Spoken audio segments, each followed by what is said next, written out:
Welcome back to Deadwood Collectibles. I am Steven. And I am Carla. Welcome back to part 3 of our toy hunting road trip across America. We are still in South Dakota. So much corn. I can tell you how many miles of corn I have looked at on this trip. But we are leaving Rushmore, headed towards Deadwood. And in Deadwood, we find a celebrity hotel that has all these really cool props and memorabilia in it. So you got to stay tuned for that because we're going to go through that and look at each prop. And we also did a couple little fun touristy things. We got to go on a mine tour, and we toured Mount Moira Cemetery, where Calamity Jane and Wild Bill are buried. On our way out of South Dakota, we stop at a really cool comic and collectibles shop called 98 Culture. You've got to see this toy shop. It is beautiful. Maybe one of the most beautiful toy shops I've seen in a long time. Hey, can we stop talking about it and actually get on the road? Yeah, let's get on the road. Join us.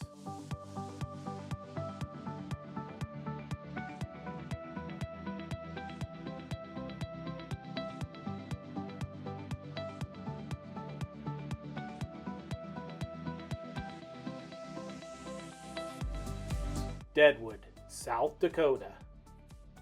Mount Moira Cemetery. Burial place of William Wild Bill Hickok. Martha Burke, aka Calamity Jane.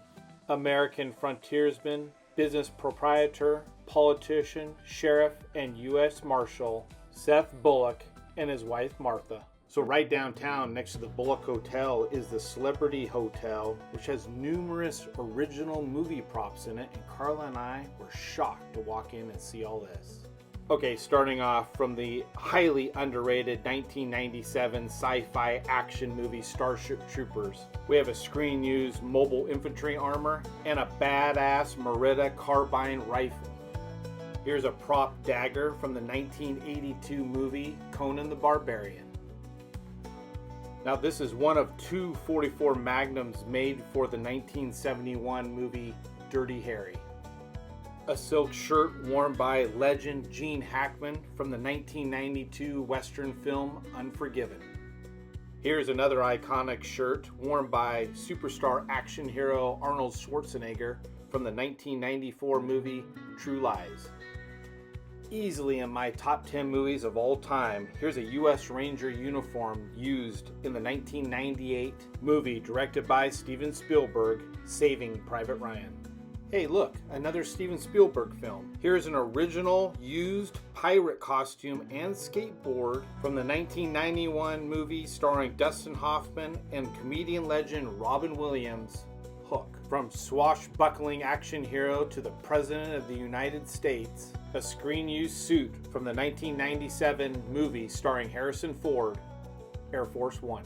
On air for 143 episodes, this prop license plate is from the 1969 Dodge Charger, also known as the General Lee. Well, some bitch. Here we have Sheriff Buford T. Justice's movie outfit and the bent badge worn by Jackie Gleason in the 1977 comedy action movie Smokey and the Bandit.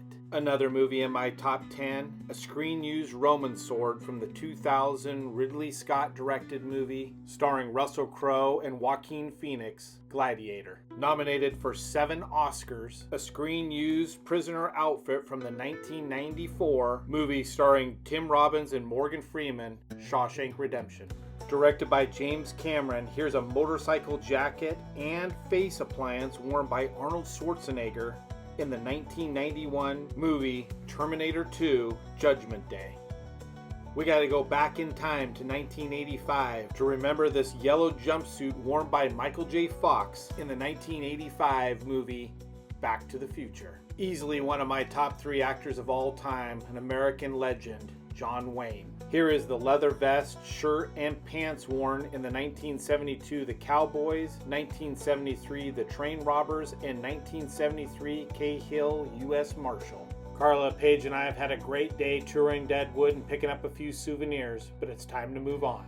But just as we're leaving town, I looked over my shoulder and I spotted this. Established in 1878, the Broken Boot Gold Mine. Tickets purchased, helmets on, Carla, Paige, and I, and these two chipmunks are ready for our gold mine adventure. As gold mines go, the Broken Boot was pretty unsuccessful, producing only 15,000 ounces of gold in its 26-year run. By comparison, miners took out over 44 million ounces of gold from the nearby Homestake mine in Leeds, South Dakota. Broken Boot was actually profitable because of fool's gold, which is super high in sulfuric acid. They use sulfuric acid to create gunpowder and explosives, among other things. We are in Spearfish, South Dakota. We are on our way west, and we found a little gem on the GPS, so we are going to check it out. Yeah, let's do some toy hunting. Join us.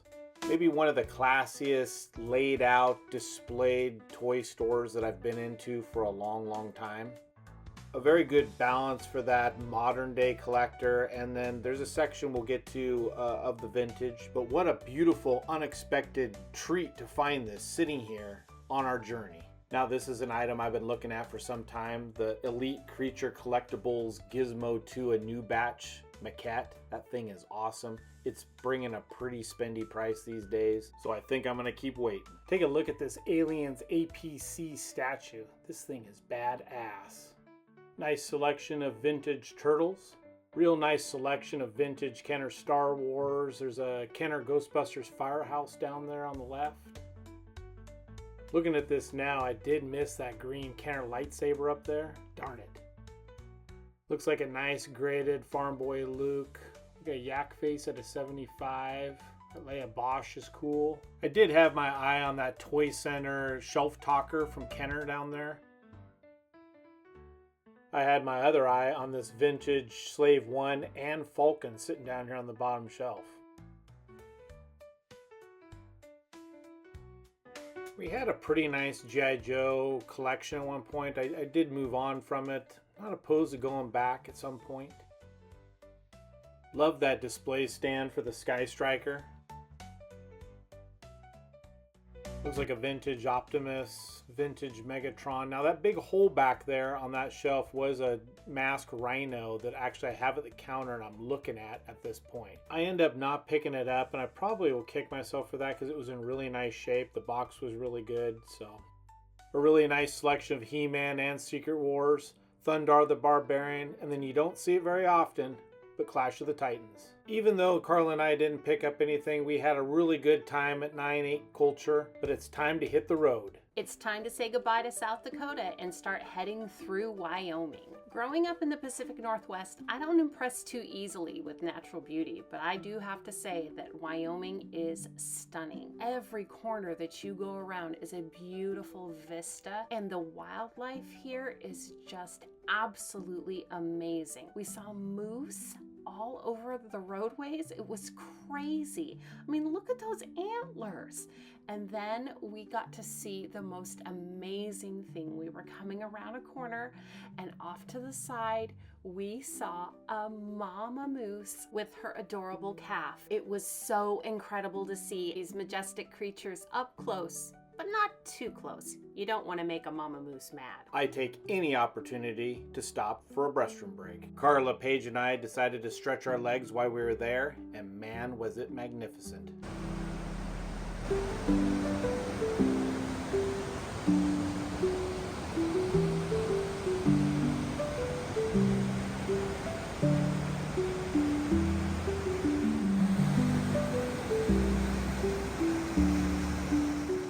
Now, we grew up in the Pacific Northwest and it is beautiful, but Wyoming, there's a little something spectacular about it. We had a couple of really great days on the road. We saw some amazing scenery. We went to a couple vintage toy shops. Didn't necessarily pick up anything. I did think about starting something, but I was pretty good. I did not. You were good, yes, yeah. Definitely. But we are now on our way into Wyoming and Yellowstone National Park. So no more corn. So make sure to join us for part 4. And if you haven't already done so, you need to go down here somewhere. Check out these videos. Check out these others. If you're enjoying these videos, don't forget to like and then hit the subscribe button. Don't forget to follow us on Facebook, Instagram, TikTok, and Threads. And we will see you next time.